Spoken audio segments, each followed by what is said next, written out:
Hi అండి, అందరికీ నమస్కారం. ఈరోజు మరో వీడియోతో మీ ముందుకు వచ్చేసాం. కాశీ విశేషాల్లో భాగంగా మీ అందరికీ ఒక చిన్న ఇన్ఫర్మేషన్. కాశీ వచ్చిన ప్రతి ఒక్కరు గంగా నదిలో స్నానం చేయాలి అనుకుంటారు. ప్రతి ఒక్కరికి తెలుసు, గంగా నదిలో స్నానం చేస్తే మనం చేసిన పాపాలు తెలుసో తెలియకో చేసిన పాపాలన్నీ పోతాయి అని. అలా వచ్చినప్పుడు కంపల్సరీ మీరు అందరూ గుర్తుపెట్టుకోవాల్సింది ఏంటంటే, కాశీకి ఎటువైపు అయితే మిడిల్ సైడ్ మనం వెళ్ళి స్నానం చేస్తామో అక్కడే స్నానం చేయాలి.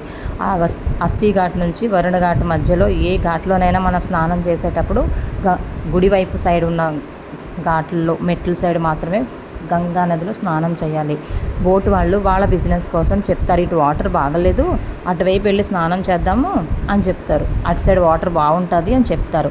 అలా అని బోటు వాళ్ళ మాటలు విని మీరు బోట్ ఎక్కి ఆ గంగకు అటువైపు వెళ్ళి స్నానం చేశారు అంటే మీరు ఒకటే గుర్తుపెట్టుకోవాలి, అది కాశీ వచ్చిన ఫలితం కానీ గంగా నదిలో చేసిన ఫలితం కానీ మీకు రాదు. ఎందుకంటే వ్యాస మహర్షికి అన్నపూర్ణాదేవి శాపం ఇచ్చారు. అందుకే కాశీ వచ్చిన ప్రతి ఒక్కరు గమనించారా, కాశీ ఇటువైపు మాత్రమే డెవలప్ అవుతుంది, కాశీకి అటువైపు ఎప్పుడు డెవలప్మెంట్ అనేది లేదు. ఈసారి వస్తే చూడండి. అలాగే ఈ విషయం మీకు ముందే తెలిస్తే కామెంట్ చేసేయండి.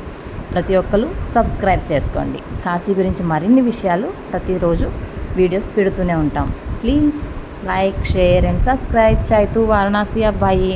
ఇంకొక విషయం, మణికర్ణికా ఘాట్లో మధ్యాహ్నం 12 గంటలకి ఆ శివపార్వతులు వచ్చి ఆ గాలి వస్తుంది అనే ఒక నమ్మకం.